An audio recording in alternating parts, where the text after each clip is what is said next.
Mister Timur, مجھے کس کرے نا، مجھے آپ کے میٹھے ہونٹوں کو چومنا ہے، نور نے نشے سے دھت حالت میں کہا اور اپنے ہونٹ تیمور کے ہونٹوں کے قریب کیے۔ وہ اپنے باس کے ساتھ ایک بزنس میٹنگ میں آئی تھی، وہاں اس نے غلطی سے ڈرنک پی لی۔ تیمور کے لیے اس کو سنبھالنا مشکل ہو گیا۔ وہ بڑی مشکل سے اس کا سر اپنے کندھے پر رکھ کے اسے گاڑی تک لے کر آیا اور فرنٹ سیٹ پر بیٹھا دیا، لیکن جیسے ہی وہ ڈرائیونگ سیٹ پر بیٹھا تو نور اچھلتی ہوئی اس کی گود میں بیٹھ گئی اور تیمور کی شرٹ کے بٹن کھول کر اپنی دھڑکنیں، سر مجھ سے دور کیوں بھاگ رہے ہیں، میرے پاس آئے نا، ویسے تو 24 گھنٹے مجھے گھورتے رہتے ہیں اور جب ابھی میں آپ کو اجازت دے رہی ہوں تو مجھ سے دور کیوں بھاگ رہے ہیں۔ نور نے نشے سے دھت حالت میں تیمور کو بہکی ہوئی نظروں سے دیکھتے ہوئے کہا۔ تیمور، جو کہ پہلے اس کا نیا روپ دیکھ کر پریشان ہو گیا تھا، اس کی یہ بات سن کر غصے سے بل کھا کر رہ گیا۔ اس کے وہم و گمان میں بھی نہیں تھا، شکل سے معصوم نظر آنے والی اس کی یہ سیکرٹری اس کے بارے میں ایسا سوچتی ہے۔ مس نور، مجھے آپ کی طبیعت ٹھیک نہیں لگ رہی ہے۔ اس نے نور کا بازو پکڑ کر اسے گاڑی میں بٹھانے کی کوشش کی۔ نور نے ایک جھٹکے سے اپنا بازو آزاد کروایا اور اس کے چیف پر اپنے دونوں ہاتھ جما کر اسے دھکا دیتے ہوئے بولی، میں بالکل ٹھیک ہوں، بلکہ مجھے تو بہت مزہ آ رہا ہے، یوں لگ رہا ہے کہ میں ہوا میں اڑ رہی ہوں۔ وہ اس وقت بری طرح سے لڑکھڑا رہی تھی۔ تیمور نے مضبوطی سے اپنے لب بھینچ لیے تھے۔ اسے سمجھ نہیں آ رہا تھا کہ وہ نور کا کیا کرے۔ اب اسے شدت سے اپنی غلطی کا احساس ہو رہا تھا۔ اسے نور کو اس طرح کی بڑی پارٹیز میں لانا ہی نہیں چاہیے تھا۔ وہ صرف اور صرف اس کو سزا دینا چاہتا تھا، لیکن اب یہ سزا اس کے گلے پڑ گئی تھی۔ نور اس کے آفس میں پچھلے 1 مہینے سے کام کر رہی تھی۔ وہ حد سے زیادہ خوبصورت تھی اور کسی کا بھی ایمان ڈگمگانے کی صلاحیت رکھتی تھی، لیکن جہاں تک تیمور خانزادہ کا سوال تھا تو زندگی کے 28 سال گزرنے کے باوجود بھی آج تک اسے اپنے مزاج کی لڑکی نہیں ملی تھی۔ اس کے گھر کے بزرگوں کا بھی تیمور کے مزاج کے بارے میں یہی خیال تھا کہ اس نے کنوارا ہی قبر میں چلے جانا ہے۔ آج پارٹی میں نور نے غلطی سے دوسری ڈرنک پی لی تھی اور اب وہ اپنے آپ کو آسمانوں میں اڑتا ہوا محسوس کر رہی تھی۔ تیمور اس کی حالت دیکھ کر اسے فوراً سے ہی باہر لے کر آ گیا تھا، لیکن وہ ابھی بھی اس کے قابو میں نہیں آ رہی تھی۔ تم گاڑی میں چل کر بیٹھ رہی ہو یا پھر میں تمہیں زبردستی بٹھاؤں؟ یہ سن کر نور عجیب سے انداز میں مسکرا دی اور اسے بہکی بہکی نظروں سے دیکھتے ہوئے بولی، چلیں، اس طرح سے مجھے آپ کی غربت تو ہضم ہوگی۔ ویسے بھی کس بدبخت کا دل نہیں چاہے گا جو وہ اس قدر ہینڈسم باس کے گلے لگے۔ تیمور کو ساتوں آسمان اپنے سر پر گرتے ہوئے محسوس ہوئے تھے، کیونکہ یہ لڑکی اس کے سامنے بہت زیادہ شریف بنتی تھی، لیکن اب تو اس نے نورا فاتح کو ہی کراس کر دیا تھا۔ اس سے پہلے کہ وہ مزید کچھ بولتا، نور اگلے ہی پل اس کے گلے لگ گئی اور چھوٹے بچوں کی طرح سسک کر رونے لگی۔ اس کو اس طرح سے روتا ہوا دیکھ کر پہلے سے بھی زیادہ پریشان ہو گیا تھا۔ کیا ہوا ہے، تم ٹھیک تو ہو؟ یہ سن کر نور نے اپنا چہرہ اٹھایا اور اس کی آنکھوں میں جھانکتے ہوئے معصومانہ انداز میں بولی، مجھے بہت زیادہ سردی لگ رہی ہے، پلیز مجھے اپنے دل میں چھپا لو، مجھے خود سے دور نہ کرو۔ یہ کہہ کر وہ پہلے سے بھی زیادہ اس کے نزدیک ہو گئی تھی، جبکہ تیمور کی دھڑکنیں ایک لمحے کے لیے تو تھم ہی گئی تھی۔ آج سے پہلے کوئی بھی عورت اس کے نزدیک نہیں آئی تھی۔ نور کی دھڑکنوں کو محسوس کر کے اس کے جذبات بے قابو ہونے لگے تھے۔ اس کا بس نہیں چل رہا تھا کہ وہ اس کی دھڑکنوں کو اپنے ہاتھوں کی گرفت میں لے لے، مگر مسئلہ یہ تھا کہ ان دونوں کا آپس میں کوئی تعلق نہیں تھا۔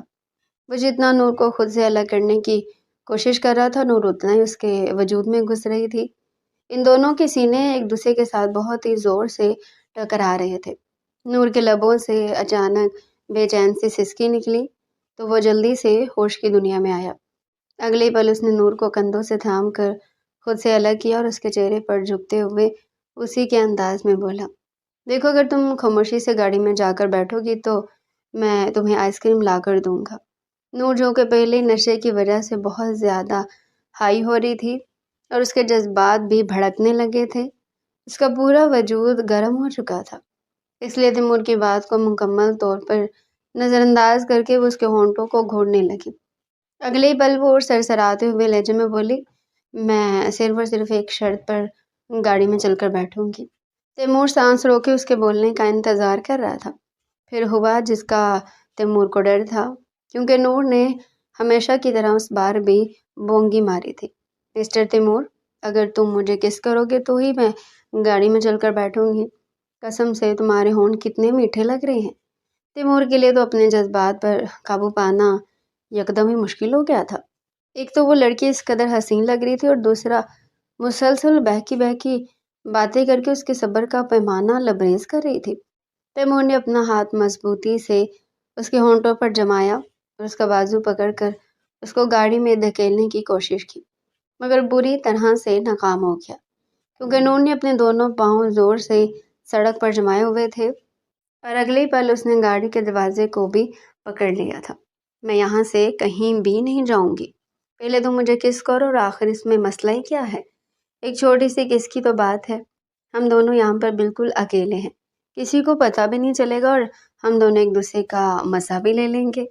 میں قسم اٹھا کر کہتا ہوں، میں نے موویز میں لوگوں کو کس کرتے ہوئے دیکھا ہے اور مجھے بہت ہی اچھے طریقے سے کرنا آتا ہے، میں تمہارا دل خوش کر دوں گی۔ اس کے علاوہ نہ جانے اور کیا کیا بول رہی تھی، جبکہ تیمور کو اپنے کانوں سے دھواں نکلتا ہوا محسوس ہونے لگا تھا۔ اسے کسی بھی طرح سے خاموش نہیں کر پا رہا تھا۔ تمہارے دماغ میں یہ خیال کیسے آیا؟ وہ جھنجھلاتے ہوئے لہجے میں اپنے آپ سے گویا ہوتے ہوئے بولا۔ نور جو کہ اپنے کان اس کی باتوں پر جما کر بیٹھی ہوئی تھی، تیزی سے بولی، میری دوست نے ایک بار مجھے یہ ڈیئر دیا تھا، لیکن میں نے یہ پورا نہیں کیا۔ آپ کو تو پتہ ہے کہ وہ کس قدر بے شرم دوست ہے۔ تیمور نے یہ سنا تو اس کا دماغ بھگ سے اڑ گیا تھا، یعنی محترمہ کی دوست بھی ان کے بارے میں یہی سوچتی تھی۔ اس نے فیصلہ کیا تھا اگلے صبح آفس میں جا کر وہ ان دونوں کی الگ الگ سے کلاس لے۔ اب آپ مان بھی جائیں نا، اتنے نخرے کیوں کر رہے ہیں آپ؟ نور نے جب دیکھا کہ وہ کوئی بھی رسپانس نہیں کر رہا تو اس کے بازو پکڑ کر اس کو زور زور سے جھنجھوڑنے لگے تھے۔ تیمور کے اب اپنے آپ سے خوف محسوس ہونے لگا تھا۔ وہ کوئی فرشتہ نہیں تھا، نہ ہی دودھ کا دھلا ہوا تھا۔ ایک تو قسمت اسے اتنا سنہری موقع دے رہی تھی، دوسرا وہ لڑکی بھی دل و جان سے خود کو اس پر قربان کرنے کے لیے تیار تھی، اور تیسرا شیطان بھی اس کو بار بار بہکا رہا تھا۔ وہ ذرا سا نور کے قریب ہوا تو نور اس کے نزدیک ہو گئی تھی اور اپنی بہکی ہوئی آنکھوں سے اس کی آنکھوں میں جھانکتے ہوئے تیمور نے بے ساختہ تھوک نکلا۔ اگلی پل وہ اس کو کمر سے اٹھا کر اپنے کندھے پر لاد چکا تھا۔ نور اس کی کمر پر زور زور سے مکے مار رہی تھی، لیکن تیمور کو تو جیسے کوئی پرواہ ہی نہیں تھی۔ اس نے بس نور کو ہر حال میں اس کے گھر تک پہنچانا تھا، لیکن یہ کیا، اگر وہ اسے اس حالت میں گھر لے کر جاتا تو نور کے گھر والوں سے ہزاروں کے حساب سے سوال کرتے۔ اب ایک نئی پریشانی تھی جو اس کے سر پر مسلط ہو چکی تھی۔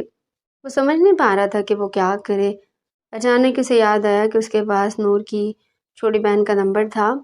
اس نے اسے میسج کر دیا تھا کہ آج کی رات وہ لوگ ہوٹل میں ہی رکیں گے، کیونکہ کافی لیٹ ان کی میٹنگ ختم ہو گئی۔ وہ جانتا تھا کہ اس بات پر یقین کرنا اس کے گھر والوں کے لیے تھوڑا سا مشکل ہے، کیونکہ وہ کافی زیادہ کنزرویٹو فیملی کے مالک تھے، لیکن تیمور کے پاس اس کے علاوہ دوسرا کوئی چارہ بھی نہیں تھا۔ اب وہ سوچ رہا تھا کہ وہ نور کو کہاں پر لے کر جائے۔ اپنے فلیٹ کا تو وہ سوچ بھی نہیں سکتا تھا، کیونکہ وہ جانتا تھا دادا جان نے اس کے پچھلے اپنے آدمی لگائے ہوئے ہیں جو 24 گھنٹے تیمور کی سرگرمیوں پر نظر رکھتے ہیں۔ اگر وہ ایک لڑکی کو اپنے کندھوں پر اٹھا کر اپنے فلیٹ میں داخل ہوتا ہوا دیکھ لیتے تو دوبارہ سے اس کے اوپر کوئی نہ کوئی فتویٰ لگا دیتے، اور تیمور فی الحال اس پوزیشن میں بالکل بھی نہیں تھا کہ الزامات کو برداشت کرتا۔ دوسری طرف نور گاڑی میں بھی جھول رہی تھی اور خالی خالی نظروں سے باہر دیکھ رہی تھی۔ اچانک اس کے وجود کو جھٹکا لگا اور وہ یکدم ہی چلاتے ہوئے بولی، مجھے یہاں پر نہیں بیٹھنا، مجھے آپ کی گود میں بیٹھنا ہے، پلیز مجھے وہاں پر بٹھائیں نا، میں بھی آپ کے ساتھ گاڑی ڈرائیو کرنا چاہتی ہوں۔ تیمور نے یہ سنا تو اسے یکدم ہی کھانسی شروع ہو گئی تھی۔ اب تو اسے پکا یقین ہو گیا تھا کہ نور اس وقت اتنی بے وقوفانہ حرکتیں کر رہی ہے، صبح اس سے بھی زیادہ وہ اس کے سامنے شرمندہ ہونے والی ہے۔ چپ کر کے وہیں پر ہی بیٹھی رہو، ورنہ میں تمہیں گاڑی سے باہر دھکا دے دوں گا۔ یہ سننے کی دیر تھی نور نے چھوٹے بچوں کی طرح دہاڑے مار مار کر رونا شروع کر دیا تھا۔ تم کتنے ظالم ہو، اسی لیے تو میں تمہیں کالا ناگ کہتی ہوں، کیونکہ تم میں اور اس میں صرف اور صرف 19-20 کا فرق ہے۔ وہ پھنکارتے اور تم بولتے ہو، ورنہ زہر تو دونوں کے منہ سے نکلتا ہے۔ اپنے لیے کالے ناگ کا لقب سن کر وہ صدمے میں چلا گیا تھا۔ ایک چیز اس نے شدت سے نوٹ کی تھی کہ نور صاحبہ نے نشے میں دھت ہو کر آپ اور تم کا لحاظ کرنا بھی چھوڑ دیا تھا، بلکہ وہ تو نان سٹاپ شروع ہو چکی تھی۔ لڑکی، اپنی زبان سنبھال کر بات کرو ورنہ میں تمہارا گلا گھونٹ دوں گا۔ نور نے یہ سنا تو سہم کر سیٹ کے ساتھ لگ کر بیٹھ گئی اور اپنے لبوں پر انگلی رکھتے ہوئے معصوم انداز میں بولی، پلیز ابھی مجھے مت مارنا، ابھی تو میری شادی نہیں ہوئی ہے اور نہ ہی میں نے اپنے شوہر کے ساتھ سواگرات منائی ہے۔ میرے بہت سے ارمان ہیں، پلیز میرے ارمانوں پر پانی مت پھیرنا۔ تیمور کا دل کر رہا تھا کہ وہ اپنا ماتھا پیٹ ڈالے، کیونکہ نور کی ساری باتیں رومانس سے شروع ہو کر اسی پر ہی ختم ہو رہی تھی۔ اگلے چند سیکنڈ یوں ہی خاموشی میں گزر گئے تھے کہ اچانک ہی نور نے کمال پھرتی کا مظاہرہ کیا اور اس کی گود میں جا کر بیٹھ گئی۔ تیمور ایک پل کے لیے تو بالکل ساکت ہی ہو گیا تھا اور اس کا دھیان بھی سڑک کے اوپر سے ہٹ گیا تھا، کیونکہ نور نے اپنا سر اس کے چیف پر رکھا ہوا تھا۔ یہاں پر کتنا سکون ہے نا۔ نور کو اچانک ہی اپنے نیچے ہلکی سی سختی کا احساس ہوا تو وہ بے چینی سے ہاتھ سے ٹٹولنے لگی۔ تیمور نے فوراً سے اس کا ہاتھ پکڑا اور زور سے جھٹکا۔ اپنی حد میں رہو لڑکی۔ تیمور کا لہجہ کانپ رہا تھا۔ کیا تم مجھ سے شرما رہے ہو مسٹر تیمور؟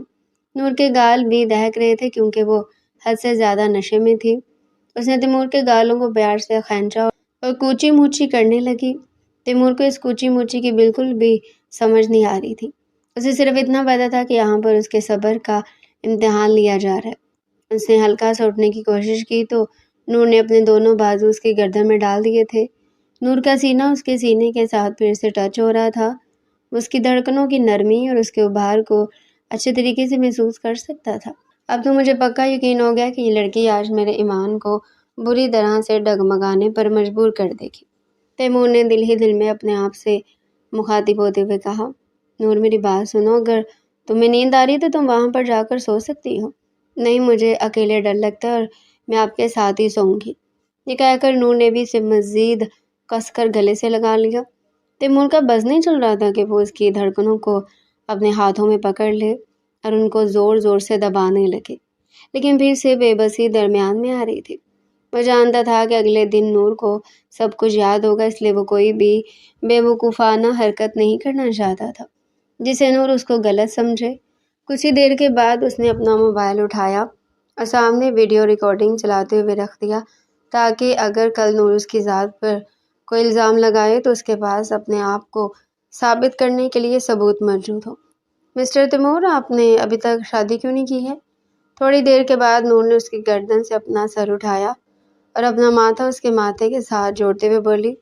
یہ کہہ کر وہ پھر سے شروع ہو گئی تھی، ویسے جس طرح کہ آپ انسان ہیں نا، مجھے نہیں لگتا کہ کوئی لڑکی آپ سے شادی کرے گی۔ اس نے برا سا منہ بنایا۔ تیمور جو کہ اس کی بات بہت ہی غور سے سن رہا تھا، یہ قدم ہی بڑک اٹھا تھا۔ اس نے پوری قوت سے نور کو اٹھا کر سائڈ پر پھینکا تو وہ پھر سے گلا پھاڑ پھاڑ کر رونے لگی، لیکن تیمور کو تو جیسے کوئی پرواہ ہی نہیں تھی۔ وہ حلق کے بل دہاڑ رہا تھا، چپ کر جاؤ ورنہ تمہاری جان لے لوں گا۔ باقی کا پورا راستہ اسی طرح سے ہی نوک جھونک میں گزرا تھا۔ تیمور کے پاس اسے فلیٹ میں لے جانے کے علاوہ دوسرا کوئی راستہ نہیں تھا۔ اس نے گاڑی سے نکل کر پہلے چاروں طرف دیکھا اور اچھی طرح سے تسلی کر کے اسے کندھوں پر اٹھا کر واپس فلیٹ میں لے کر آ گیا تھا۔ وہ مسلسل بول رہی تھی اور تیمور اس کی بچگانہ باتیں سن رہا تھا۔ اندر داخل ہونے کے بعد وہ اپنے کپڑے اتارنے لگی تھی کہ تیمور نے فوراً اس کے بازو پکڑ لیے۔ یہ کیا کر رہی ہو تم؟ تیمور کو اپنی آواز گہری خائی سے آتی ہوئی معلوم ہوئی تھی۔ کپڑے اتار رہی ہوں، مجھے ان کپڑوں میں بہت زیادہ گرمی لگ رہی ہے اور یہ مجھے چبھ بھی رہے ہیں۔ وہ کافی جھنجھلائی ہوئی نظر آ رہی تھی۔ تیمور کا دل کیا تھا کہ وہ اپنا سر پیٹ ڈالے۔ کیا وہ اس قدر ہوش و حواس سے بیگانہ تھی کہ اسے اس چیز کا بھی خیال نہیں تھا کہ تیمور اس کے سامنے موجود ہے؟ یہ کام کرنے کے لیے ڈریسنگ روم موجود ہے، تم میرے ساتھ چلو۔ اسے اپنے ساتھ کھینچتا ہوا ڈریسنگ روم میں لے کر آ گیا تھا۔ وہاں پر بھی اس نے واویلا مچا دیا تھا۔ یہ ڈوری نہیں کھل رہی، اب پلیز اس کو کھول دو نا۔ تیمور کے ہاتھ جب اس کی برہنہ کمر سے جا کر ٹکرائے تو اس کے پورے وجود میں کرنٹ دوڑ گیا تھا۔ اس نے تیزی سے ڈوری کھولی اور کمرے سے باہر نکل گیا۔ جب نور اس کے کمرے میں داخل ہوئی تو اس نے تیمور کی ہی شرٹ پہن رکھی تھی۔ وہ گرنے والے انداز میں بیڈ پر لیٹ گئی اور کچھ ہی منٹوں میں نیند کی گہری وادیوں میں چلی گئی تھی، جبکہ تیمور کو اب تک اپنے کان سائیں سائیں کرتے ہوئے محسوس ہو رہے تھے۔ اف میرے اللہ، کیا چیز ہے یہ؟ اس نے باقاعدہ طور پر اپنے کانوں کو ہاتھ لگایا اور خود کمرے سے باہر نکلتا چلا گیا۔ اگلی صبح بہت ہی روشن تھی۔ نور ایک لمبی جمائی لے کر اٹھی تھی۔ وہ ایک بھرپور انگڑائی لینے کے بعد اس نے اپنے چاروں طرف نظر ڈالی تو دروازے میں اس کا باس عرف خڑوس ببلی کھڑا تھا، جو اسے کھا جانے والی نظروں سے دیکھ رہا تھا۔ نور نے ایک زوردار چیخ ماری اور بیڈ پر اچھلنے لگی۔ یہ کیا بدتمیزی ہے؟ تیمور بوکھلا گیا تھا۔ کیا تم ابھی تک نشے میں ہو؟ وہ تیزی سے اس کی طرف بڑھا تو اس کی بات سن کر وہ پہلے سے بھی زیادہ زور سے چلانے لگی تھی۔ مس نور، چیخنا بند کریں ورنہ ہمیشہ ہمیشہ کے لیے چپ کروا دوں گا آپ کو۔ تیمور کی یہ دھمکی کام آ گئی تھی۔ وہ خاموشی سے خالی خالی نظروں سے تیمور کو دیکھ رہی تھی۔ رات کے مناظر ایک ایک کر کے اس کی نظروں کے سامنے گھوم رہے تھے۔ یا اللہ، یہ کچھ خواب ہو۔ اس نے دل ہی دل میں دعا کی، لیکن اگر وہ یہ سب کچھ خواب ہوتا تو وہ یہاں پر تیمور کے فلیٹ میں موجود نہ ہوتی۔ اس نے بے ساختہ خوف سے تھوک نکلا اور تیمور پر ہلکی سی نظر ڈالتے ہوئے بولی، سر، کیا میں آپ سے پوچھ سکتی ہوں کہ میں یہاں پر کیا کر رہی ہوں اور آپ نے میرے ساتھ کیا کیا؟ تیمور نے مضبوطی سے اپنے لب بھینچ لیے تھے۔ جہاں تک آپ کا یہاں پر ہونے کا سوال ہے تو یہ آپ کی بے وقوفی کا نتیجہ ہے۔ نہ ہی آپ رات کے وقت ساری ڈرنکس ٹرائی کرتی اور نہ ہی یہ سب کچھ ہوتا۔ دراصل نور اپنی نادیدہ حرکتوں کی وجہ سے خود کو مشکل میں پھنسا دیتی تھی۔ ایک تو اسے ہر طرح کی ڈرنکس ٹرائی کرنے کا بہت شوق تھا، اس لیے رات کے وقت اس نے ساری ڈرنکس ٹرائی کی اور پھر انجام یہ نکلا تھا۔ مس نور، اور جہاں تک آپ کے اگلے سوال کا جواب ہے تو اس کمرے کی ریکارڈنگ آپ کو مل جائے گی۔ آپ کو یہاں پر چھوڑنے کے بعد میں چلا گیا تھا اور پھر اس کے بعد جو کچھ ہوا وہ آپ جانتی ہیں یا آپ کا رب جانتا ہے۔ یہ کہہ کر اس نے ایک USB نور کی طرف اچھال دی تھی۔ دراصل اس نے اس روم میں کیمرہ لگایا ہوا تھا۔ نور نے کانپتے ہوئے ہاتھوں سے وہ ریکارڈنگ پکڑ لی تھی، لیکن ابھی تک اس کا دل مطمئن نہیں ہو رہا تھا۔ اس کی نظر جب اپنے وجود پر پڑی تو اس کی شرم میں مزید اضافہ ہو گیا تھا۔ اس نے اپنے باس کے کپڑے پہن رکھے تھے۔ اللہ نور، یہ تم کیا کرتی ہو؟ اور میرے گھر والے، اللہ جی، میں ان کو جا کر کیا جواب دوں گی؟ اماں نے تو مجھے جان سے مار دینا ہے۔ اللہ کرے کہ نادی نے سب کچھ سنبھال رکھا ہو۔ وہ دل ہی دل میں دعائیں کر رہی تھی۔ تیمور نے آج اسے آفس سے آف دے دیا تھا۔ دل ہی دل میں وہ اس کو دعائیں بھی دے رہی تھی۔ جب وہ گھر پہنچی تو اس کی توقع کے مطابق اس کی چھوٹی بہن نادیہ نے سب کو سنبھال لیا تھا۔ اس نے اپنی امی کو بتا دیا تھا کہ نور رات کو جلدی آئی تھی اور صبح جلدی آفس کے لیے نکل گئی تھی۔ اور پھر نور کی خوش قسمتی یہ تھی کہ جب وہ گھر داخل ہو رہی تھی تب اس کی امی جان محلے میں ایک عورت کی عیادت کے لیے گئی ہوئی تھی۔ اس کی چھوٹی بہن نے جیسے اسے دیکھا وہ چیل کی طرح اس کی طرف لپکی۔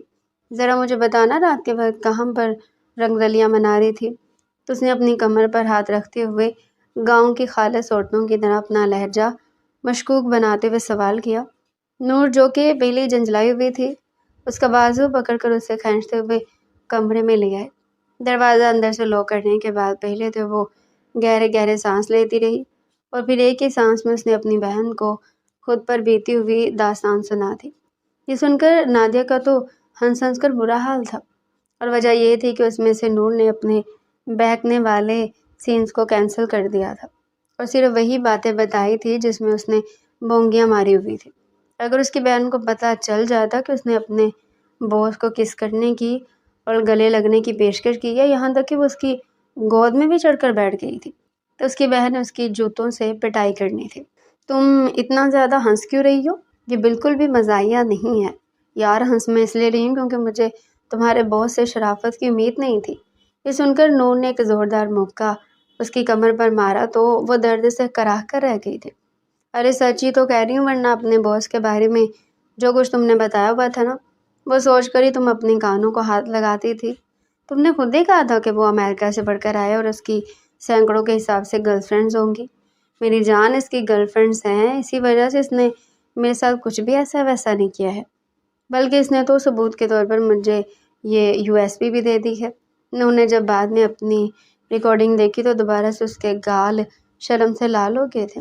ایک تو وہ بہت ہی بے ڈنگے انداز میں سو رہی تھی اور پھر آدھی رات کے وقت دوبارہ سے اٹھ کر پاگلوں کی طرح چیخنے لگی تھی، جس میں وہ اونچی اونچی آواز میں تیمور کو بلا رہی تھی اور اسے اپنے پاس آنے کے لیے کہہ رہی تھی۔ شکر تھا کہ ریکارڈنگ بھی اس نے اکیلے بیٹھ کر دیکھی تھی اور تیمور بھی اس کے کمرے میں نہیں آیا تھا۔ یا میرے اللہ، میرے بوس تو واقعی میں بہت زیادہ شریف ہیں، لیکن اب میں کیا کروں گی؟ میں ان کا سامنا کیسے کروں گی؟ اوف اللہ جی، کیا میں نے ان کے سامنے سارے راز اگل دیے تھے؟ وہ اپنے آپ سے سوال کر رہی تھی۔ یا اللہ، ایسا کچھ بھی نہ ہوا ہو، ورنہ میں تو کبھی خود سے نظر ملانے کے قابل نہیں رہوں گی۔ اس کا ڈپریشن دوبارہ سے انکریز کر گیا تھا۔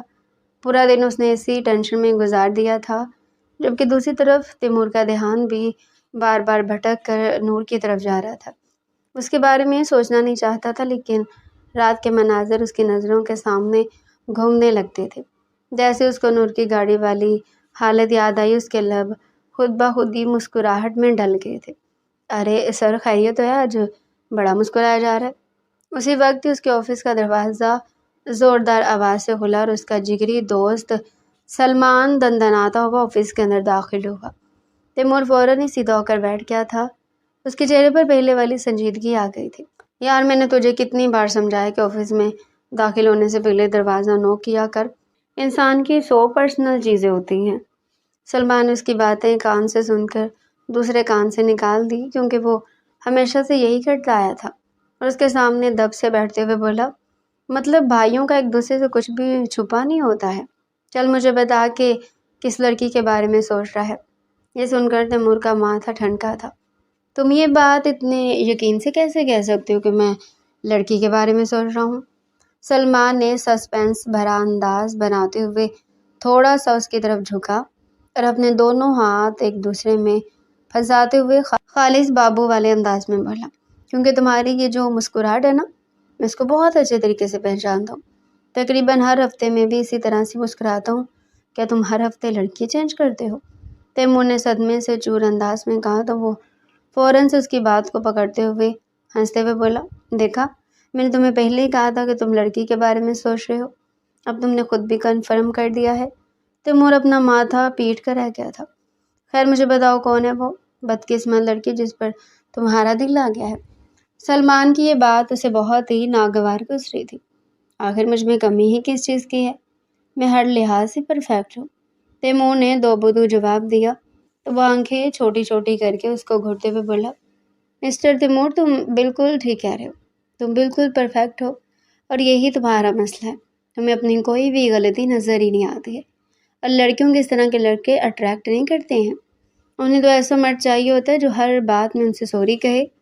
اگر لڑکی غلطی کی بھی کی ہو نا، تب بھی وہ لڑکے سے ہی سوری کی ایکسپیکٹیشن رکھتی ہے۔ یہ سب کچھ تیمور کے لیے نیا تھا، کیونکہ جہاں تک اس کا سوال تھا، اس نے تو معافی مانگنا سیکھا ہی نہیں تھا، چاہے اس کی اپنی ہی غلطی کیوں نہ ہو۔ وہ تو صاف اور منہ پر مکر جاتا تھا۔ کسی کو سوری بولنا تو بہت ہی دور کی بات تھی۔ ابھی بھی وہ گہری سوچ میں ڈوب گیا تھا، جبکہ سلمان اسے دیکھ کر دل ہی دل میں لطف اندوز ہو رہا تھا۔ کوئی بات نہیں میرے جگری یار، پہلی بار ہے، اور ایسا ہی ہوتا ہے۔ خیر، مجھے بتاؤ کہ تم اسے کب شادی کر رہے ہو؟ تیمور نے فوراً ہی کانوں کو ہاتھ لگایا تھا۔ میں کسی سے بھی شادی نہیں کر رہا، اور تم اپنا بوریا بستر اٹھاؤ، یہاں سے چلو، میری امپورٹنٹ میٹنگ ہے، مجھے وہاں جانا ہے۔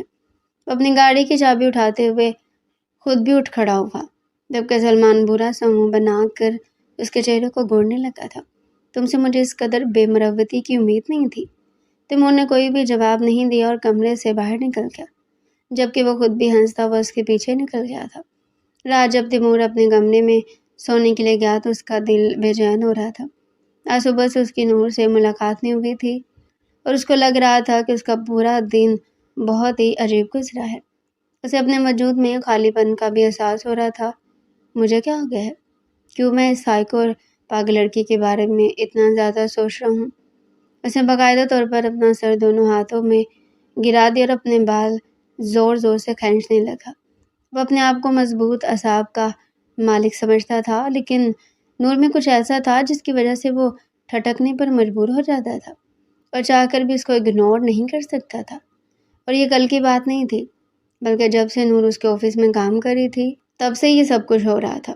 وہ اپنے آپ سے نگاہیں چراتا تھا اور اپنے دل کی بات سننے سے انکار کر دیتا تھا، لیکن کچھ عرصے کے بعد جذبات دوبارہ سے حاوی ہو جاتے تھے، اور اب تو جس طرح سے نور اس کے نزدیک آئی تھی اور جس طرح سے نور نے اس کو اپنا آپ محسوس کروایا تھا، اس کے بعد تو اب دوری کی بھی کوئی گنجائش پیدا نہیں ہوتی تھی۔ وہ یہاں تو انہیں سوچوں میں الجھا ہوا تھا اور نور کا نمبر ڈائل کرنے لگا تھا کہ اس کو محسوس ہوا جیسے دروازہ زوردار آواز سے کھلا ہو۔ اس کے ماتھے پر لاتعداد بل پڑ گئے تھے۔ یہ کیا بدتمیزی ہے؟ کون پاگلوں کی طرح دروازہ پیٹ رہا ہے؟ جب وہ باہر نکلا تو سامنے ہی دادا جان کھڑے تھے، اپنی مونچھوں کو تاؤ دیتے ہوئے ماتھے پر لاتعداد بل ڈالے وہ اسے کھا جانے والی نظروں سے دیکھ رہے تھے۔ کہاں پر ہے وہ لڑکی؟ اسے میرے سامنے لاؤ، تم نے شادی کی اور ہم لوگوں کو بتایا ہی نہیں۔ یہ سن کر تیمور کو شدت سے کچھ غلط ہونے کا احساس ہوا۔ دادا جان، کس طرح کی باتیں کر رہے ہیں آپ؟ اور پہلے آپ آئیں، بیٹھیں۔ پہلی بار آپ یہاں میرے فلیٹ میں آئے ہیں۔ مجھے اس ڈبے میں آنے کا کوئی شوق نہیں تھا، میں اپنی حویلی میں بہت خوش تھا، لیکن مجبوری مجھے یہاں پر کھینچ لائی ہے۔ پہلے تو ابھی اور اسی وقت میری بہو سے میری ملاقات کرواؤ، کیونکہ اسے ملے بغیر میں یہاں پر نہیں بیٹھوں گا۔ تیمور کو اس قدر ٹھنڈ میں بھی پسینے آنے لگے تھے۔ اسے سب سے زیادہ خوف دادا جان سے محسوس ہوتا تھا، وہ بھی اس وجہ سے کیونکہ وہ ان سے حد سے زیادہ محبت کرتا تھا اور ان کی ناراضگی سے ڈرتا تھا۔ ارے دادا جان، کس لڑکی کی بات کر رہے آپ؟ پہلے مجھے کھل کر بتائیں، اور پلیز آپ بیٹھیں تو صحیح، میں آپ کے لیے ٹھنڈا پانی لے کر آتا ہوں۔ او میاں، مجھے الو بنانے کی ضرورت نہیں ہے۔ میری یہ سفید بال دیکھ رہے ہو نا، یہ ایسے ہی سفید نہیں ہوئے ہیں۔ میں نے اپنی زندگی کے تجربات سے بہت کچھ سیکھا ہے۔ ابھی اور اسی وقت میری بہو کو میرے سامنے لے کر آؤ۔ دادا جان تو ایک ہی بات پر ڈٹے ہوئے تھے۔ صبح سے لے کر اب تک انہوں نے بڑی مشکل سے کنٹرول کیا ہوا تھا۔ ان کو لگ رہا تھا کہ ان کا پوتا خود ہی انہیں سب کچھ بتا دے گا، لیکن جب پوتے کی طرف سے فون نہیں آیا تو وہ خود ہی دندناتے ہوئے یہاں پر چلے آئے تھے، اور حویلی میں بھی سب لوگوں کو خوشخبری دے کر آئے تھے کہ وہ پوتے اور اس کی بیوی دونوں کو اپنے ساتھ لے کر آئیں گے۔ میرے پیارے بچے، وہ جس کے سارات کے وقت تم یہاں پر رنگرلیاں منا رہے تھے، کہیں تم بھی بگڑ تو نہیں گئے ہو؟ یہ کہہ کر دادا جان نے اپنی لاٹھی زور سے زمین پر ماری تو تیمور خان زیادہ بیچارہ خوف سے اچھل ہی پڑا تھا۔ اگر اس کے ورکرز اسے اس حالت میں دیکھ لیتے تو گش کھا کر بھی بے ہوش ہو جاتے، کیونکہ وہ ان کے سامنے بہت زیادہ غصیلا اور روبدار بندہ تھا۔ لیکن دادا جان کے سامنے تو اس کی ٹائیں ٹائیں فیش ہو جاتی تھی، جیسا کہ ابھی ہو رہا تھا۔ ارے دادا جان، وہ اصل میں ایک چھوٹا سا حادثہ ہو گیا تھا، اسی وجہ سے اسے اپنے ساتھ لے کر آیا ہوں، ورنہ ایسی ویسی کوئی بھی بات نہیں ہے۔ آپ جانتے ہیں کہ میں آپ سے کچھ بھی نہیں چھپاتا ہوں۔ تیمور نے اپنے لہجے کو نارمل رکھنے کی حت المکان کوشش کی تھی، لیکن دادا جان سے آسانی سے جان چھڑوانا ناممکن تھا۔ کیا مطلب ہے کہ حادثہ ہو گیا تھا؟ اصل حادثہ تو مجھے لگ رہا ہے کہ اس فلیٹ میں ہوا ہے۔ انہوں نے چاروں طرف سامان بکھرا ہوا دیکھ کر اسے خونخوار نظروں سے گھورتے ہوئے کہا۔ لا حول ولا قوت، دادا جان کس طرح کی باتیں کر رہے ہیں؟ تیمور نے اپنے کانوں کو ہاتھ لگایا تو وہ یکدم ہی بھڑک اٹھے تھے۔ مجھے مت سکھاؤ، میں تم سے زیادہ بہتر طریقے سے جانتا ہوں کہ مجھے کیا کہنا چاہیے اور کیا نہیں۔ جلد از جلد اس لڑکی کو لاؤ۔ یہ کہہ کر دادا جان نے کچھ تصویریں بھی اس کے سامنے رکھ دی تھی، جس میں نور بیگم کا چہرہ صاف واضح ہو رہا تھا۔ صرف یہی نہیں بلکہ وہ اس کی ساری ڈیٹیلز بھی نکلوا کر آ گئے تھے۔ مگر دادا جان، میں نے اس لڑکی سے شادی نہیں کی ہے۔ اگر پہلے نے کی تو اب کر لو، کیونکہ میں نے اس کے بارے میں سب کچھ پتہ کروایا۔ ماشاءاللہ بہت ہی اچھی بچی، اور یہ تو تمہاری سیکرٹری بھی ہے۔ دادا جان، کیا ہو گیا آپ کو؟ وہ ایک مڈل کلاس فیملی سے تعلق رکھتی ہے، اور اس کے میری کلاس میں زمین آسمان کا فرق ہے۔ میرے بچے، جب آدھی رات کے وقت تم نے اسے اپنے فلیٹ میں رکھا تھا تب تو تمہیں اس چیز کی ٹینشن نہیں ہوئی، اور اب تمہیں اس چیز سے ڈر لگ رہا ہے۔ یہاں تک کہ اس کے مڈل کلاس ہونے کا سوال ہے تو یہ نہ بھولو کہ میں نے بھی زیرو سے شروع کیا تھا۔ اللہ تمہاری دادی جان کو بخشے، اس نے زندگی کے ہر موڑ میں میرا ساتھ دیا ہے۔ تیمور مضبوطی سے لب بینچے بس دادا جان کو دیکھ رہا تھا، جن کو تو صرف اور صرف ایک موقع چاہیے تھا، اور تیمور نے اپنی بے وقوفی سے ان کو یہ موقع دے دیا تھا۔ وہ بھی تھکے ہوئے انداز میں ان کے برابر میں بیٹھ گیا۔ ٹھیک ہے، میں کل آپ کی اس لڑکی سے ملاقات کروا دوں گا۔ ارے تم کیا ملاقات کرواؤ گے؟ میں خود اس لڑکی سے ملنے کے لیے جاؤں گا اور اس کے گھر میں اس کے رشتے کی بات چلاؤں گا۔ تیمور بس دادا جان کے چہرے کو گھور کر رہ گیا تھا۔ آپ کو صرف وہی لڑکی ملی ہے؟ یہ سن کر انہوں نے پوری قوت سے ہاں میں گردن ہلا دی تھی۔ تم کیا چاہتے ہو کہ کل میں تمہاری وجہ سے اپنے مرحوم دوست کے سامنے شرمندہ ہو جاؤں؟ یہ ایک اور راز تھا جو تیمور پر آشکار ہوا تھا، کیونکہ وہ اس کے دادا کے دوست کی پوتے نکلی تھی۔ اس کا دل کر رہا تھا کہ وہ اپنا ماتھا زور زور سے پیٹنا شروع کر دے، لیکن اب پانی سر کے اوپر سے گزر چکا تھا۔ اگلی صبح دادا جان اپنے پورے جاہو جلال اور حویلی کے ٹپیکل روایتی انداز میں رشتہ لے کر نور کے گھر پہنچ گئے۔ نور جو رات کی شرمندگی اور سر درد سے پہلے ہی بحال تھی، جب اس نے لاؤنج میں تیمور خان زادہ اور ان کے باروب دادا جان کو صوفے پر بیٹھے دیکھا تو اس کے پیروں تلے سے زمین نکل گئی۔ وہ حیرت اور خوف کے مارے بت بنی کھڑی رہ گئی۔ دوسری طرف نادیہ کی خوشی کا تو کوئی ٹھکانہ ہی نہیں تھا۔ وہ اندر ہی اندر ہنس ہنس کر دوہری ہو رہی تھی اور نور کو آنکھیں مار مار کر چھیڑ رہی تھی کہ لو بھائی، رات کی بونگیوں کا صلہ اتنی جلدی مل جائے گی یہ کسی نے سوچا بھی نہ تھا۔ نور کی امی جو ایک سلجھی ہوئی اور سمجھدار خاتون تھی، دادا جان کی گفتگو اور ان کے مخلصانہ انداز سے بے حد مطمئن نظر آئی۔ جب دادا جان نے بتایا کہ نور کے دادا ان کے مرحوم جگری دوست تھے تو امی کی رہی سہی جھجک بھی ختم ہو گئی اور انہوں نے دل سے اس رشتے پر آمادگی ظاہر کر دی۔ اس پورے منظرنامے میں اگر کوئی بیچارہ بنا بیٹھا تھا تو وہ تیمور تھا، جو بالکل خاموش نظریں جھکائے اپنے دادا کی ہاں میں ہاں ملا رہا تھا۔ اس کا بس نہیں چل رہا تھا کہ وہ وہاں سے بھاگ جائے، مگر دادا جان کی لاٹھی کا خوف اسے اپنی جگہ سے ہلنے نہیں دے رہا تھا۔ دیکھتے ہی دیکھتے دونوں کی شادی کی تیاریاں شروع ہو گئیں اور پھر وہ دن بھی آ گیا جب تیمور اور نور کی شادی انتہائی دھوم دھام سے ہوئی۔ حویلی کو دلہن کی طرح سجایا گیا تھا۔ روشنیوں کی چمک اور مہمانوں کا ہجوم تیمور کے خاندان کی شان و شوکت کا منہ بولتا ثبوت تھا۔ نور لال جوڑے میں بلا کی حسین لگ رہی تھی اور تیمور جو زندگی کے 2.5 سال تک کمبارہ رہا تھا، آج دلہا بنے دل ہی دل میں مطمئن تھا۔ شادی کی تمام رسومات اور ہنگاموں سے فارغ ہو کر جب تیمور اپنے والے کمرے میں داخل ہوا تو اندر کا منظر دیکھ کر اس کے تن بدن میں آگ لگی۔ وہ مرد مومن جو زندگی بھر حد سے زیادہ منظم، صاف ستھرا اور پرفیکٹ رہنے کا عادی تھا، اس کے سامنے پورا کمرہ کسی جنگ کا میدان لگ رہا تھا۔ ہر طرف میک اپ کا سامان، پننے، مہندی اور جوتوں کے ڈبے بکھرے پڑے تھے اور ان سب کے درمیان محترمہ نور بیگم اپنا بھاری لہنگا سمیٹے منہ کھولے شرافت سے خراٹے لے کر سو رہی تھی۔ تیمور نے صدمے سے اپنے ماتھے پر ہاتھ رکھ لیا۔ اس کا دل چاہا کہ وہ اسے دو لگائے، یہ لڑکی کس قدر لاپرواہ ہے، مگر جیسے اس کی گسیلی نظریں نور کے معصومیت سے بھرے چہرے پر پڑی، اس کا سارا غصہ برف کی طرح پگھل گیا۔ وہ بکھرے ہوئے سامان کو بھول کر بالکل خاموش ہو گیا اور بس ٹکٹکی باندھے اس کے چہرے کو دیکھنے لگا، جس پر اب بھی ایک عجیب سا بچپنا اور معصومیت جھلک رہی تھی۔ تھوڑی دیر گزری تھی کہ نور کو اپنے وجود پر کسی کی گرم اور گہری نظروں کی تپش محسوس ہوئی۔ اسے گھبرا کر اپنی آنکھیں کھولی تو سامنے تیمور کو کھڑا پایا۔ تیمور کو یوں اپنے سر پر کھڑے دیکھ کر نور کی تو جیسے جان ہی نکل گئی تھی۔ وہ جلدی سے سیدھی ہو کر بیٹھی اور بکھرے ہوئے سامان کو دیکھ کر شرمندگی کے مارے اس کا چہرہ سرخ ہو گیا۔ تیمور نے اپنی بائیں بنویں اچکائی، ہاتھ سینے پر باندھے اور گہری روبدار آواز میں اس سے پوچھا، مس نور، یہاں اب مجھے کچھ کہنا چاہیے مسز تیمور خان زادہ، یا آپ نے میرے کمرے کا کیا حال بنا رکھا ہے؟ میں نے زندگی میں کبھی اتنی بے ترتیبی نہیں دیکھی۔ نور نے گھبرا کر تیمور کو دیکھا اور پھر بیڈ پر پھیلی پنوں، میک اپ کے اور لہنگے کے گھیر کو دیکھا۔ وہ بغلاہٹ کے آخری درجے پر پہنچ چکی تھی۔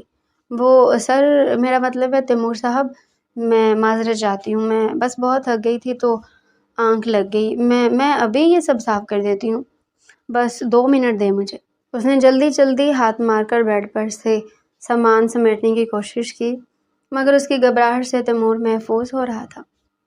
وہ جلدی سے بیڈ سے نیچے اترنے لگی تاکہ کمرے کو درست کر سکے، لیکن وہ بھول گئی تھی کہ اس نے 5 کلو گرام وزنی بھاری کامدار لہنگا پہن رکھا ہے۔ جیسے اس نے تیزی سے قدم آگے بڑھایا، اس کا پاؤں لہنگے کے گھیر میں بری طرح الجھ گیا اور وہ اپنا توازن برقرار نہ رکھ سکی۔ ایک زوردار سسکی اس کے لبوں سے نکلی اور وہ سیدھی زمین کی طرف گرنے لگی۔ نور نے ڈر کے ماری اپنی آنکھیں بند کر لی کہ اب تو ہڈیاں پسلیوں کا سرما بننا طے ہے، مگر زمین کی سختی کے بجائے اسے ایک مضبوط اور گرم گرفت نے اپنے حصار میں لے لیا۔ تیمور جو پہلے اس کی ہر حرکت پر نظر رکھے ہوئے تھا، اس نے کمال پھرتی کا مظاہرہ کیا اور نور کو زمین پر گرنے سے پہلے ہی اپنی کوی کے مضبوط گھیرے میں جکڑ لیا۔ اگلے پل نور کا پورا وجود تیمور کے چوڑے سینے سے ٹکرایا۔ دونوں کی دھڑکنیں ایک دم تیز ہو گئی، جیسے کوئی تلاطم خیز طوفان آ گیا ہو۔ نور نے آہستہ سے اپنی لمبی پلکیں اٹھائی تو تیمور کی گہری سی آنکھیں بالکل اس کے سامنے تھیں۔ تیمور کی نظریں اس کے گلابی گالوں سے ہوتی ہوئی اس کے کانپتے ہوئے لبوں پر ٹک گئی۔ اس وقت نور کا معصوم اور دلہن کے روپ میں سجا چہرہ تیمور کے دل میں بنے تمام بندھن توڑ رہا تھا۔ تیمور کی سانسوں کی گرمی نور کے چہرے کو چھو رہی تھی، جس سے نور کے وجود میں ایک سنسنی سی دوڑ گئی۔ اس نے دھیرے سے تیمور کے کندھوں پر اپنے ہاتھ جما دیے۔ تیمور نے اس کی کمر پر اپنی گرفت اور مضبوط کر دی، جیسے وہ اب اسے خود سے دور نہیں کرنا چاہتا تھا۔ کمرے میں پھیلی خاموشی میں صرف ان دونوں کی تیز ہوتی ہوئی دھڑکنوں کی آواز سنائی دے رہی تھی۔ تم ہمیشہ اتنی جلدی میں کیوں ہوتی ہو؟ تیمور نے نہایت دھیمی، مخمور اور گہری آواز میں اس کے چہرے پر جھکتے ہوئے پوچھا۔ اس کا لہجہ مکمل طور پر رومانس میں بدل چکا تھا۔ نور نے تیمور کی آنکھوں کے سحر میں کھوتے ہوئے ہکلاتے ہوئے کہا، وہ آپ ڈانٹ رہے تھے نا، اس لیے۔ تیمور کے لبوں پر ایک دلکش مسکراہٹ پھیل گئی۔ اس نے اپنے ہاتھ کی انگلی سے نور کی پیشانی پر آئی ایک آوارہ لٹ کو پیار سے اس کے کان کے پیچھے اڑسا اور اس کے گال کو نرمی سے چھوتے ہوئے بولا، اب میں تمہیں کبھی نہیں ڈانٹوں گا، بشرط یہ کہ تم میری گود سے نکلنے کی ضد نہ کرو۔ یہ سن کر نور نے شرم سے اپنی آنکھیں مون لیں اور اپنا چہرہ تیمور کے سینے میں چھپا لیا، جبکہ تیمور اسے اپنی باہوں میں اٹھائے بیٹی کی طرف بڑھ گیا۔ تیمور نے نور کو انتہائی نرمی سے بیڈ کے بیچوں بیچ بٹھایا۔ بھاری لہنگے کے گھیر کو سمیٹتے ہوئے نور نے اپنی بھینگی پلکیں اٹھائی اور تیمور کو دیکھا، جو اب اس کے بالکل سامنے بیڈ پر ایک گھٹنا ٹکائے بیٹھ چکا تھا۔ تیمور کا دل اس وقت عجب کشمکش کا شکار تھا۔ وہ کیسے خاندان کا چشم و چراغ تھا جہاں ضبط، رعب اور خود پر قابو رکھنا مرد کی اولین صفت مانا جاتا تھا۔ اس کے اصول، اس کی تربیت اور سب سے مقرر کر اس کا اپنا مغرور مزاج اسے کسی بھی عورت کے سامنے یوں پگھلنے کی اجازت نہیں دیتا تھا، خاص طور پر ایک ایسی لڑکی کے سامنے جو ابھی کل تک اس کی سیکرٹری تھی اور جسے وہ بات بات پر جھڑک دیا کرتا تھا۔ تیمور خود کو پیچھے کھینچنے کی کوشش کر رہا تھا۔ اس کا دماغ پکار پکار کر کہہ رہا تھا، تیمور اپنے ہوش میں آؤ، تم کوئی کچے ذہن کے لڑکے نہیں ہو، یہ لڑکی تمہاری پسند نہیں ہو سکتی۔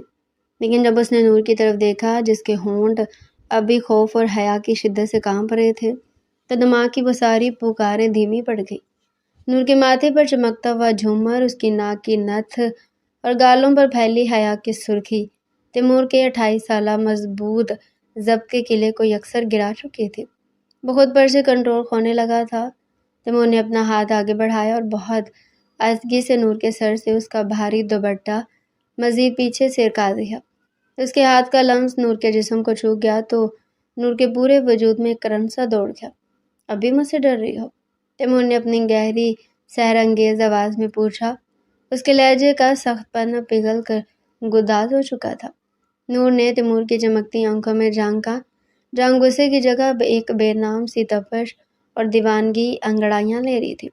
اس نے اپنے دونوں ہاتھ مضبوطی سے بھینچ لیے اور دھیمی آواز میں بولی، آپ کا مزاج اتنا سخت ہے کہ مجھے لگتا ہے میں کوئی اور بونگی ماروں گی اور آپ پھر سے کالا ناگ بن جائیں گے۔ اپنے لیے پرانا لقب سن کر تیمور کی ہلکی سی ہنسی نکل گئی۔ میں نور کے مزید قریب ہوا، یہاں تک کہ ان دونوں کے درمیان کا فاصلہ اب نہ ہونے کے برابر رہ گیا تھا۔ اگر میں ناگ ہوں تو یاد رکھو کہ اب تم اس ناگ کے حصار میں آ چکی ہو اور اس بار میں تمہیں زہر نہیں، اپنی محبت کی قید دینے والا ہوں۔ یہ کہتے تیمور نے نور کے چہرے کو اپنے دونوں ہاتھوں کے پیالے میں بھر لیا۔ اس کے انگوٹھے نور کے نرم و نازک گالوں پر دائرے بنانے لگے، جیسے نور کی سانسوں کی گرفت اکھڑنے لگی۔ نور کو لگا جیسے کمرے کی ہوا یکدم گرم ہو گئی ہو۔ اس نے بے اختیار اپنی آنکھیں بند کر لی، لیکن بند آنکھوں کے پیچھے بھی اسے تیمور کی سانسوں کی تپش اپنے بہت قریب محسوس ہو رہی تھی۔ تیمور نے جب نور کو یوں خود سپردگی کے عالم میں دیکھا تو اس کا بچا کچا کنٹرول بھی ہوا ہو گیا۔ وہ جو چند لمحے پہلے تک خود کو روکنے کے بہانے تلاش کر رہا تھا، اب پوری طرح اس کے سحر میں جکڑ چکا تھا۔ اس نے جھک کر اپنی پیشانی نور کی پیشانی سے ٹکا دی۔ نور، تیمور نے اس کا نام اتنے مان اور محبت سے لیا کہ نور کا دل پگھل کر رہ گیا۔ رات گاڑی میں تم مجھ سے کچھ مانگا تھا، یاد ہے؟ نور نے جھٹکے سے آنکھیں کھولی۔ پرانی یاد ذہن میں آتی وہ شرم سے پانی پانی ہوگی۔ تیمور صاحب پلیز، وہ تو میں نے نشے میں، اسے پہلے کہ وہ اپنی بات مکمل کرتی تیمور نے اپنا ایک ہاتھ اس کے لبوں پر رکھ کر اسے خاموش کرا دیا۔ میں نے کہا تھا نا کہ میں حساب کتاب کا بہت پکا ہوں۔ مسز تیمور خانزادہ، تمہارا وہ قرض مجھ پر واجب تھا اور خانزادہ اپنا ادھورا قرض کبھی نہیں چھوڑتے۔ تیمور کی آواز میں اب ایک والہانہ پن تھا جس نے نور کے پورے وجود کو اپنے قابو میں کر لیا تھا۔ تیمور نے اپنا ہاتھ نور کے لبوں سے ہٹایا اور اگلے سیکنڈ میں اس کے ہونٹ نور کے کامتے ہوئے گلابی لبوں پر جھکے۔ وہ لمس اتنا نرم، اتنا گہرا اور اتنا شدید تھا کہ نور کے ہاتھ خود بخود تیمور کی شیروانی کے کالر کو مضبوطی سے تھام کے۔ تیمور نے اپنا ایک بازو نور کی کمر کے گرد لپیٹ کر اسے اپنے مزید قریب کر لیا، جیسے وہ ان کے درمیان کی ہر دوری کو ہمیشہ ہمیشہ کے لیے مٹا دینا چاہتا ہوں۔ نور کی دھڑکنیں اب تیمور کے سینے کے ساتھ لگی ہوئی تھی۔ جب تیمور نے چند لمحوں بعد اپنا چہرہ ہلکا سا ہٹایا تو دونوں کی سانسیں بری طرح پھول گئی تھی۔ نور کا چہرہ اب سرخ ٹماٹر کی طرح دہک رہا تھا اور اس نے شرم کے مارے اپنا سر تیمور کے چوڑے کندھے پر ٹکا دیا۔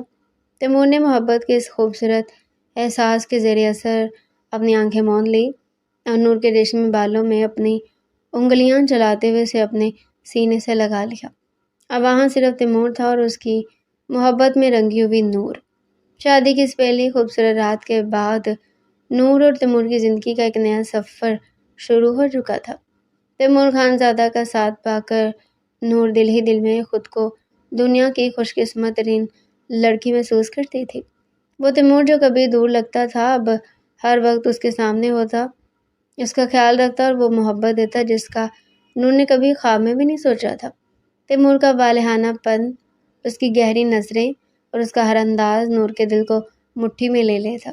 وہ جب مسکرا کر نور کو دیکھتا تو نور کو اپنی پوری دنیا اسی ایک شخص کے گرد گھومتی ہوئی محسوس ہوتی تھی۔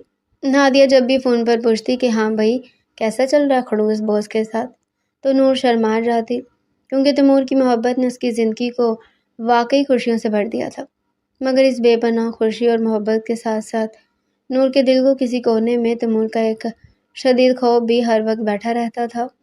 تیمور خانزادہ صرف ایک محبت کرنے والا شوہر ہی نہیں تھا بلکہ وہ اپنی حویلی کا وارث اور گاؤں کا سردار تھا جس کے اصولوں کے سامنے کسی چیز کی اہمیت نہیں تھی۔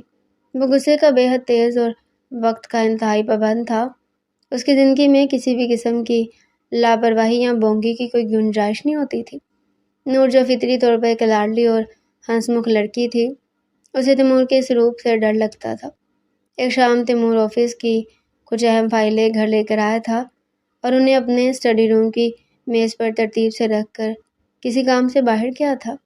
نور جو کمرے کی صفائی کے جوش میں وہاں پہنچی، اس نے سوچا کیوں نہ وہ تیمور کی مدد کرے اور چیزوں کو سمیٹ دے۔ اس نے اپنی سمجھ کے مطابق فائلیں اٹھائی اور ایک دراز میں رکھ دی، جبکہ کچھ کاغذات جو فالتو لگے انہیں سائڈ پر رکھ دیا۔ جب تیمور واپس آیا اور اس نے اپنی میز کا وہ حال دیکھا تو اس کے ماتھے پر لاتعداد پل پڑ گئے۔ اس نے پورے گھر کو سر پر اٹھا لیا۔ نور، کہاں ہو تم؟ اس کی گرجدار آواز پورے پورشن میں گونجی۔ نور سہم کر اسٹڈی روم کے دروازے پر آئی۔ تیمور غصے سے سرخ ہو رہا تھا، اس کی آنکھیں انگارے برسا رہی تھی۔ کس نے اجازت دی تھی تمہیں میری ان فائلوں کو ہاتھ لگانے کی؟ تمہیں اندازہ بھی ہے کہ ان میں کتنے اہم برانڈز کے کانٹریکٹس تھے؟ میں نے ایک ترتیب سے انہیں رکھا تھا اور تم نے سب گڑبڑ کر دیا۔ تیمور کا غصہ اس وقت ساتھ میں آسمان پر تھا۔ نور نے زندگی میں کبھی کسی کو اس طرح چلاتے ہوئے نہیں دیکھا تھا، خاص طور پر اپنے شوہر کو۔ اس کی آنکھوں میں فوراً ہی موٹے موٹے آنسو تیرنے لگے۔ وہ لرزتی ہوئی آواز میں بولی، میں تو بس آپ کی مدد کرنا چاہتی تھی تیمور صاحب، مجھے نہیں معلوم تھا کہ… نور کو روتا ہوا دیکھ کر تیمور کا غصہ جاگ کی طرح بیٹھ گیا۔ وہ جو ایک منٹ پہلے تک طوفان بنا ہوا تھا، نور کے آنسو دیکھ کر اندر سے پگھلنے لگا۔ سلمان کی وہ بات اس کے ذہن میں گونجی کہ لڑکیوں کو وہ مرد پسند ہوتے جو سوری بولے۔ تیمور نے ایک لمبا سانس لیا، اپنے بالوں میں ہاتھ پھیرا اور غصے کو دباتے ہوئے نور کے قریب آیا۔ اس نے نور کے کندھوں پر ہاتھ رکھا اور اسے اپنے قریب کرتے ہوئے نہایت دھیمی آواز میں بولا، دیکھو نور، مجھے بے ترتیبی اور اپنے کام میں مداخلت بالکل پسند نہیں ہے۔ میں غصے کا تیز ہوں یہ تم جانتی ہو، لیکن اس کا مطلب یہ نہیں کہ تم رونے لگو۔ اس نے اپنے انگوٹھے سے نور کا ایک آنسو صاف کیا۔ آئندہ میری چیزوں کو بنا پوچھے ہاتھ مت لگانا، ٹھیک ہے؟ نور نے روتے روتے ہی معصومے سے میں گردن ہلا دی اور تیمور کے سینے سے لگی تھی۔ اس کے غصے سے جتنا ڈرتی تھی، اس کے اس نرم اور محبت بھرے انداز پر اتنا ہی نثار ہو جاتی تھی۔ اسے معلوم تھا کہ تیمور خانزادہ کو بدلنا ناممکن ہے، وہ کالے ناگ کی طرح فنکاردہ نہیں چھوڑے گا، مگر اب وہ اس ناگ کی محبت کی اسیر ہو چکی تھی اور اس کے غصے کے سائے میں بھی خود کو محفوظ ترین عورت سمجھتی تھی۔ اس واقعے کے بعد تیمور بھی محتاط ہو گیا تھا۔ رات کو جب نور اس کے برابر میں پرسکون نیند سو رہی تھی، تیمور جاگ رہا تھا۔ اس نے اندھیرے میں نور کے معصوم چہرے کو دیکھا اور سلمان کی باتیں اس کے ذہن میں گونجنے لگی۔ تمہارا مسئلہ یہ ہے کہ تم پرفیکٹ ہو اور اپنی غلطی نہیں مانتے۔ تیمور کو احساس ہوا کہ نور کا بچپنا اور لاپرواہی اس کی غلطی نہیں بلکہ اس کی فطرت ہے، اور اگر وہ یوں ہی ظالم بن کر پھنکارتا رہا تو وہ اپنی نازک بیوی کو خوشی کے بجائے صرف خوف دے پائے گا۔ اس دن کے بعد تیمور نے باقاعدہ طور پر اپنے اوپر کام کرنا شروع کر دیا۔ وہ جو بات بات پر حویلی کے ملازموں اور آفس کے عملے پر گرجتا تھا، اب اپنے غصے کو پینے لگا تھا۔ جب کبھی نور سے کوئی بونگی ہوتی تو تیمور اپنی مٹھیاں بھینچ کر گہرا سانس لیتا، اپنے غصے کے طوفان کو اندر ہی دفن کرتا اور چہرے پر ایک زبردستی کی ہی صحیح مگر نرم مسکراہٹ لے آتا۔ نور شروع میں تیمور کے اس بدلے ہوئے روپ کو دیکھ کر حیران بھی ہوتی اور ڈرتی بھی کہ کہیں یہ کسی بڑے طوفان سے پہلے کا سکون تو نہیں، مگر وقت کے ساتھ ساتھ جب اس نے تیمور کے لہجے میں مستقل نرمی اور محبت دیکھا تو اس کا خوف آہستہ آہستہ ختم ہونے لگا۔ تیمور اپنی مسز کو زندگی کی تمام خوشیاں دینا چاہتا تھا۔ ایک صبح جب وہ ناشتے کی میز پر بیٹھے تھے، تیمور نے چائے کا گھونٹ لیتے ہوئے نہایت آرام سے 2 ٹکٹیں نور کی طرف بڑھا دی۔ نور نے حیرت سے ٹکٹیں اٹھائیں تو اس پر ملیشیا لکھا ہوا تھا۔ ملیشیا؟ نور کی آنکھیں خوشی اور حیرت سے پھیل گئی۔ جی مسز تیمور، خانزادہ حویلی کے ہٹلر نے فیصلہ کیا کہ وہ اپنی بیگم کو گھمانے لے جائے۔ اب جلدی سے اپنی پیکنگ کر لو، اور ہاں، فضول اور فالتو سامان رکھنے کی ضرورت نہیں ہے۔ تیمور نے اپنی مخصوص سنجیدگی بھرے لہجے میں کہا۔ نور تو خوشی کے مارے اپنی کرسی پر اچھلی پڑی اور سب کے سامنے تیمور کے گلے لگی۔ دادا جان نے یہ دیکھ کر خانس کر اپنی نظریں جھکا لی اور ہیرا برچی خانے کے دروازے سے لقمہ دیتے ہوئے بولی، لو بھائی، یہ ہوئی نا بات۔ ملیشیا کا یہ سفر نور کی زندگی کا سب سے خوبصورت ترین وقت تھا۔ تیمور جو پہلے ایسی جگہوں پر صرف بزنس میٹنگز کے لیے آتا تھا، اب نور کا ہاتھ پکڑے اس کی بچگانہ فرمائشیں پوری کر رہا تھا۔ اسے آئس کریم دلاتا، اس کی پاگلوں جیسی تصویریں کھینچتا اور جب وہ تھک جاتی تو اسے اپنی گود میں اٹھا لیتا۔ نور کو ملیشیا سے واپسی کے چند ہفتوں بعد نور کی طبیعت ناساز چل رہی تھی۔ اسے ہر وقت سستی رہتی اور چکر آتے۔ جب ڈاکٹر کو حویلی بلایا گیا اور اس نے معائنہ کرنے کے بعد مسکرا کر تیمور اور دادا جان کو دیکھا، مبارک ہو خانزادہ صاحب، آپ کے گھر نیا مہمان آنے والا ہے، مسز نور امید سے ہیں۔ ڈاکٹر کے یہ الفاظ سنتے ہی دادا جان نے تیمور کی پیٹھ تھپتھپائی۔ تیمور کی تو جیسے زبان ایک گنگ ہو گئی تھی۔ اس نے بیڈ پر لیٹی نور کو دیکھا جس کی آنکھوں میں خوشی کے آنسو تھے اور گال حیا سے سرخ ہو رہے تھے۔ وہ آہستہ سے نور کے قریب بیٹھ کر اس کا کامتا ہوا ہاتھ اپنے دونوں ہاتھوں میں لیا اور اس کے ماتھے پر محبت کا ایک لمس ثبت کیا۔ تھینک یو سو مچ، یہ کہہ کر وہ اسے اپنے گلے سے لگا چکا تھا۔ نور بھی مطمئن انداز میں مسکرا دی تھی۔ تو ڈیئر پیارے ناظرین، یہ تھا آج کا ہمارا انٹرسٹنگ سا ناول۔ مزید اگر آپ ایسے ہی ناول ہمارے چینل پر ڈیلی سننا چاہتے ہیں تو چینل کو سبسکرائب کریں، ویڈیو کو لائک کریں اور کمنٹ سیکشن میں اپنی رائے لازمی دیں۔